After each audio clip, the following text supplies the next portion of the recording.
Bruins and the city are getting closer to finalizing a plan to redevelop the site of the former Civic Arena. In fact, they're meeting as we speak to vote on a proposal from John Shumway joins us now live with an update. John. Yeah, and we're talking about the very first vote of what will be many votes before we start even seeing construction in that area that used to be the Civic Arena. And I will tell you that the Urban Redevelopment Authority is going to take this vote. City Council has to take votes. It has to go back to the Urban Redevelopment Authority. And clearly, this is going to be a very carefully watched process, especially by the residents of the Hill District. Now, to give you a general idea of what we're talking about as far as this plan that they are looking at, is that on the upper portion of what used to be the Civic Arena site and its parking lots, it'll primarily be housing, and a lot of it. Now, there also is a provision in this that a certain amount has to be held out for affordable housing.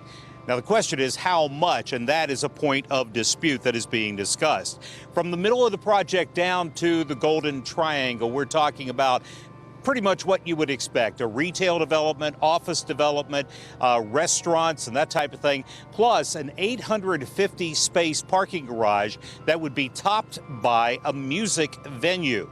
And they're still working on all the details on that.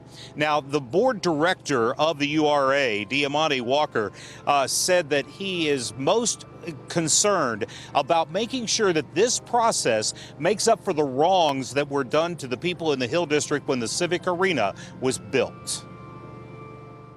If we don't do that, then we aren't doing anything other than saying a bunch of words, quite frankly.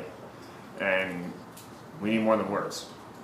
You know, we need a real acknowledgement that true historic harm was done in the Lower Hill when the arena site was originally developed, when the community was torn apart. And we need that not just once, but over and over and over again every time we talk about this, because if we simply do it once, it's all too easy to move on and forget about it. And clearly, he is not of a mind, and the URA board is not of a mind to forget about it. And a packed room around the corner isn't ready to forget about it either. They're going through the details of this plan, and then they're going to open it up for public comment and allow folks to vent their frustrations and to express their concerns and concrete ideas moving forward for this plan. It could be a lengthy evening in this meeting. But again, once they do take that first vote, it's only a preliminary vote. There's a after this. Reporting live downtown, John Shumway, KDKA News.